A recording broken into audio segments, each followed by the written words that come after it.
So you might be having a problem with your Instagram account when you're posting Instagram stories or Instagram reels. And for some reason, as you post and you go to add music, you're looking for a certain song or some kind of music and you're not finding it. So to fix that problem, you need to switch your account from a professional Instagram account to a personal Instagram account.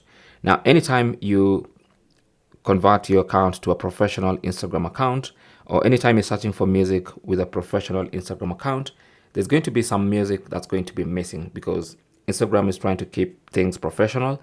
And so some music, especially with questionable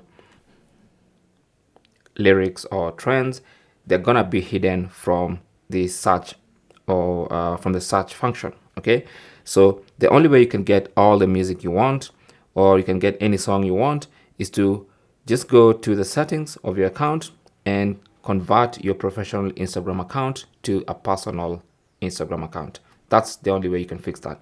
Alternatively, you can go ahead and try updating your app. Maybe some libraries have not been added.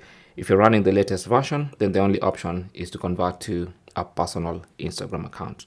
I hope that was useful. Thanks for watching and good luck.